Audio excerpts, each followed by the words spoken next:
RSS ಶತಮಾನೋತ್ಸವ ಹಿನ್ನೆಲೆಯಲ್ಲಿ ಬೆಂಗಳೂರಿನ 100 ಕಡೆ ಆರ್ಎಸ್ಎಸ್ ಪಥಸಂಚಲನ ಆಯೋಜನೆ ಮಾಡಲಾಗಿದೆ.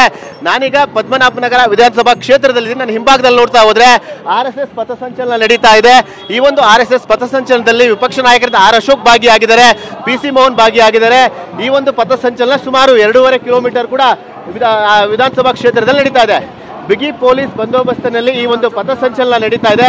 ನನ್ನ ಬಲಭಾಗಕ್ಕೆ ನೀವು ನೋಡ್ತಾ ಹೋದ್ರೆ ಪೊಲೀಸರ ಬಂದೋಬಸ್ತ್ನಲ್ಲಿ ಒಂದು ಪಥಸಂಚಲನ ನಡೀತಾ ಇದೆ. ಯಾವುದೇ ರೀತಿಯ ಅಹಿತಕರ ಘಟನೆಗಳು ನಡೆಯಬಾರದು ಅಂತೇಳಿ ಮುಂಜಾಗ್ರತಾ ಕ್ರಮವಾಗಿ ಒಂದು ಬಂದೋಬಸ್ತನ್ನು ಮಾಡಿಕೊಂಡು ಈ ಒಂದು ಪಥಸಂಚಲನವನ್ನು ಕೂಡ ಮಾಡ್ತಾ ಇದ್ದಾರೆ. ವಿಪಕ್ಷ ನಾಯಕರಂತ ಆರ್ ಅಶೋಕ್ ಕೂಡ ಭಾಗಿಯಾಗಿದ್ದಾರೆ, ಸಂಸದರ ಪಿಸಿ ಮೋಹನ್ ಕೂಡ ಭಾಗಿಯಾಗಿದ್ದಾರೆ. ಸುಮಾರು 2.5 ಕಿಲೋಮೀಟರ್ ಪದ್ಮನಾಭನಗರ ವಿಧಾನಸಭಾ ಕ್ಷೇತ್ರದಲ್ಲಿ ಈ ಒಂದು ಆರ್ಎಸ್ಎಸ್ ಪಥಸಂಚಲನ ನಡೀತಾ ಇದೆ.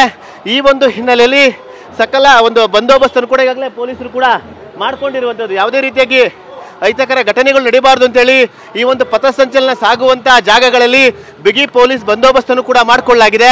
ಏನು ಆರ್ಎಸ್ಎಸ್ಗೆ 100 ವರ್ಷ ಪೂರೈಸಿದ ಹಿನ್ನೆಲೆಯಲ್ಲಿ ಬೆಂಗಳೂರಿನ 100 ಕಡೆ ಒಂದು ಪಥಸಂಚಲನಕ್ಕೆ ಎಲ್ಲ ರೀತಿಯಾದ ವ್ಯವಸ್ಥೆಯನ್ನು ಮಾಡಲಾಗಿದೆ ಮತ್ತು ಪಥಸಂಚಲನ ಕೂಡ ನಡೀತಾ ಇದೆ.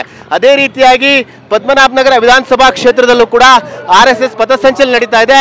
ಈ ಒಂದು ಆರ್ಎಸ್ಎಸ್ ಪಥಸಂಚಲನದಲ್ಲಿ ವಿಪಕ್ಷ ನಾಯಕರಂತ ಆರ್ ಅಶೋಕ್ ಆಗ್ಬೋದು, ಪಿಸಿ ಮೋಹನ್ ಅವರು ಕೂಡ ಭಾಗಿಯಾಗಿ ಈ ಒಂದು ಪಥಸಂಚಲನದಲ್ಲಿ ಕೂಡ ಸಾಕ್ತಾ ಇದ್ದಾರೆ. ಕ್ಯಾಮ್ರಾಮನ್ ಸಯ್ಯದ್ ಜೊತೆ ಸುನಿಲ್, TV9 ಬೆಂಗಳೂರು.